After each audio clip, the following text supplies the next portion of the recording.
あるよ。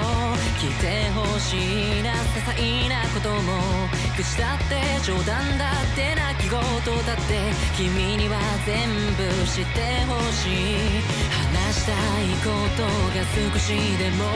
胸の中にもし潜んでるなら、無理して言う必要もないけど、いつでも受け止めるからさ。一人で戦う姿には特別な敬意を払うけど、日陰がないと休めないだろう、水がないと潤わないだろう。君の存在は僕にとってかけがえのない特別なもの。気分テイクなマインド、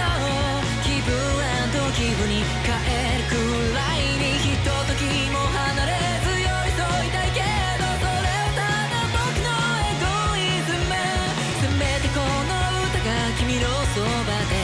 心地よく響き渡る